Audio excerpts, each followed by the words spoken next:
या क्षणाची सर्वात मोठी बातमी, राज्याचा मुख्यमंत्री कोण होणार याची उत्सुकता लागून राहिली होती, पण आता या प्रश्नाचं उत्तर सापडलंय।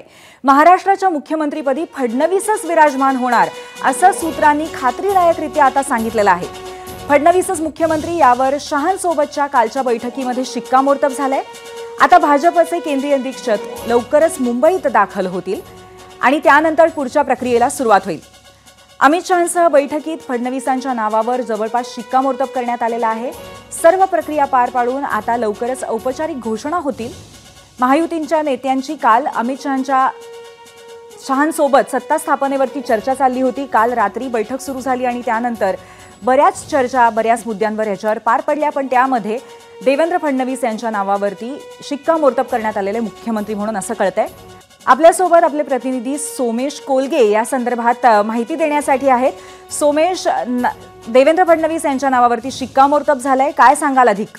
देवेंद्र फडणवीस यांच्या नावावर शिक्कामोर्तब झालेले महाराष्ट्राचे पुढले मुख्यमंत्री देवेंद्र फडणवीस असतील अशी बातमी कालच्या बैठकीनंतर समजली आहे। आज पुन्हा एकदा मुंबईमध्ये याविषयी बैठक होणार आहे। भाजपच्या वर्तुळातून कळतंय की देवेंद्र फडणवीस यांच्याच नावावर शेवटी अंतिम निर्णय झालेला, अंतिम मोहर उमटलेली आहे। तर दुसऱ्या बाजूला मुख्यमंत्री एकनाथ शिंदे यांनी काल रात्री माध्यमांशी संवाद साधताना असं म्हटलंय की आज पुन्हा एकदा म्हणजे आज मुंबईत याबद्दल बैठक होणार आहे आणि या बैठकीमध्ये पुढचे निर्णय होतील। त्यामुळे आता मुख्यमंत्री कोण होणार या प्रश्नाचं उत्तर जवळपास महाराष्ट्राला मिळालंय असं आपण म्हणू शकतो। धन्यवाद सोमेश, आपण दिलेल्या माहितीबद्दल। एबीपी माझा, उघडा डोळे बघा नीट।